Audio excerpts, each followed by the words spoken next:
दोस्तों आज बात करेंगे सामाजिक हेल्थ की यानी कि सोशल हेल्थ की। सबसे पहले जानते हैं कि सामाजिक हेल्थ है क्या। ये हेल्थ है कि हम किसी से कैसे बिहेव करते हैं, अपने साथ वालों से, अपने समाज में हम कैसे हम बिहेव करते हैं। अच्छा बिहेव करते हैं, बुरा बिहेव करते हैं। अगर बुरा करते हैं तो वो हम अनहेल्दी हैं, अगर अच्छा करते हैं तो हम हेल्दी हैं। लेकिन अगर हम एक बात ख्याल रखने योग्य यहाँ पे ये है कि अगर हम अलर्ट रहते हैं कि कोई दूसरा बंदा भी हमारे को धोखा ना दे सके, हमारे साथ अच्छा व्यवहार करे, तो अगर हम अलर्ट रहते हैं तो ये भी सामाजिक हेल्थ में आता है। तो अलर्ट कुछ चीज़ों के साथ अलर्ट कैसे रहें, ये बात करते हैं रिम्पी जी से, जो कि एक प्राइवेट डिटेक्टिव हैं और इस बात को अच्छी तरह से समझते हैं कि अलर्ट कैसे रहा जाए। तो चलिए बातचीत शुरू करते हैं डिटेक्टिव रिम्पी जी से।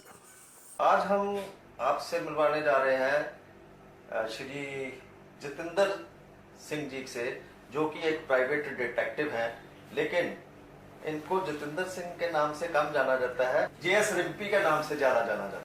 अच्छा रिम्पी जी, आप ये भी बताएं कि जैसे आजकल शोरूम हो गए और बहुत सी चीज़ें ऐसी हो गई जहाँ पे हाईटेक तरीके से जो है वो क्राइम किया जा सकता है। तो ऐसी जगह पे कौन कौन सी ऐसी जगह है जहाँ पे आप हेल्पफुल साबित होते हैं जी? क्योंकि हर बंदे के पास, चाहे वो एक काम करने वाला फोर्थ क्लास है, चाहे वो कंपनी का बॉस है, सबके पास स्मार्टफोन्स हैं। ठीक है। तो आपको बचना है किस तरह से है, उसमें रहता है कि ट्रायल रूम में जाते हो तो ये सोल्यूशन नहीं है कि कपड़े चेंज करने लाइट ऑफ कर लो, कोई फर्क नहीं पड़ने वाला। क्योंकि आज इस तरह के कैमरे आए हुए हैं कि आप जितना मर्जी डार्क कर लो वो वीडियो बना ही लेगा, कर लेगा और उसकी कोई सेंसर की लाइट नहीं जलेगी।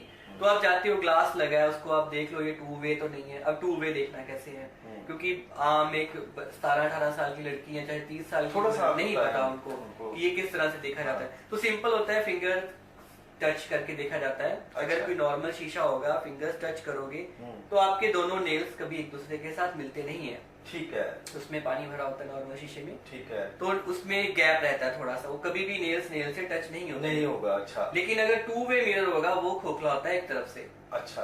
तो उसमें जब भी आप नेल्स टच करोगे एकदम से टच हो जाएंगे जिस तरह से, इससे आपको पता चल जाता है ये शीशा नॉर्मल है, टू वे मिरर है, नॉर्मल नहीं है। ठीक है। तो आप उसे तोड़ो, पीछे कोई कैमरा होगा, कोई बैठा होगा, कुछ ना कुछ पक्का होगा। जो फिंगर की शैडो शीशे में नजर आ रही है उसमें जगह रहती है, मिलती नहीं है, कभी आपस में मिलती नहीं है। लेकिन जो अब नॉर्मल है वो आपस में, हाँ, जो टू वे मिरर जिसे कहते हैं, जैसा आपने बहुत सी इंग्लिश या हिंदी मूवीज में देखा, उसमें इस तरफ इंटेरोगेशन चल रही है, उस तरफ वाले देख रहे हैं, इस तरफ वाला नहीं दिख रहा, तो वो टू वे होते हैं। हाँ, उसमें आपके नेल्स के साथ नेल्स टच हो जाते हैं। ठीक है। बाकी होटल्स में जाते हो तो वॉश, आजकल इस तरह के कैमरेज भी आ चुके हैं कि शावर ले रहे हो, शावर में कैमरा, पानी भी आ रहा है और कैमरा भी चलता रहता है। Okay okay. हाँ, वो भी चीजें हैं। तो आप सॉरी, बहुत नॉर्मल अपने मोबाइल फोन से ये चीजें वेरीफाई कर सकते हो। ठीक है। मोबाइल फोन ऑन करो, कोई भी कॉल लगा लो, घर की लगा लो, कस्टमर केयर की लगा लो, कुछ भी कर लो। उसको करने से पहले फोन के क्रैडल को उठाओ, नीचे रख दो, टीवी बंद कर दो, रेडियो सब बंद कर लो, फोन लगाओ, स्पीकर ऑन करो। जो आपको शक की जगह है, एसी है, कोई बुक शेल्फ है, कोई फ्लावर पॉट है, जहां जहां भी आपको शक है, पूरे कमरे में अपना मोबाइल स्पीकर ऑन करके घुमा लो। जहां पर भी कोई और रेडियो वेव्स आ रही हैं वो आपके मोबाइल के सिग्नल को डिस्टर्ब कर देगी। जो नॉर्मल वॉइस चल रही है वो कटनी शुरू हो जाएगी और उसमें डिस्टर्बेंस आनी शुरू हो जाएगी, फंक्चुलेट करेगी। ठीक है। तो आपको पता चल जाए कि हाँ कुछ ना कुछ तो है, आप ढूंढो, पक्का मिलेगा।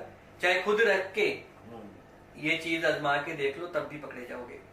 एप्लीकेशंस आती हैं इस तरह की जो अपने फादर, मदर और ब्रदर के फोन में भी डालो, अपने में भी डालो, तो आता है उसमें तो सारा। हाँ, आप चाहे कहीं भी हो, आपको मौका ही नहीं मिला फोन निकालने का, तो वो रोटेट होता है, बैग में है, डिग्गी में है, कार में है, आपको जरूरत नहीं है।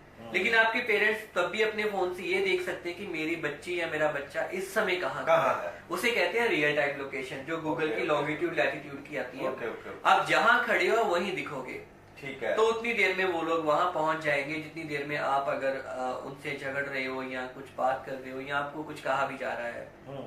तो जरूरी है डर कर आप घर में तो बैठने से ही रहे कि ऐसे लोग हैं तो मैं जाऊं ना, बाहर पढ़ूं ना, घूमूं ना। तो आपने सब करना है, डरो मत, मुकाबला करो, बात करो, कोई कुछ नहीं करने वाला। जितना डरोगे उतना ही लोग आपको बिल्कुल, और और डराएंगे, उनके दबाएंगे। हौसले बढ़ते हैं। आज स्कूल आए हैं, कल बस स्टॉप तक पीछा किया है, परसों घर तक भी आ जाएंगे अगर आप एक बार में उनको मना नहीं करोगे। जी जी जी। सो आपने सारी बातें सुनी, लेकिन फिर हम कहेंगे कि डरने की बात नहीं है। सबसे पहली बात यह है कि अवेयर रहें, खुद अवेयर रहें और अलर्ट रहें, और टेक्नोलॉजी के बारे में, टेक्नोलॉजी को मिसयूज मत करें, यूज करें उसको फायदा उठाएं। सो अगली दफा हम फिर आपके सामने कोई एक नया इशू लेके, नए हस्ती से हम बात करेंगे। सो इजाजत चाहेंगे। रिम्पी जी, बहुत बहुत शुक्रिया आपका हमारे साथ बात करने के लिए। सो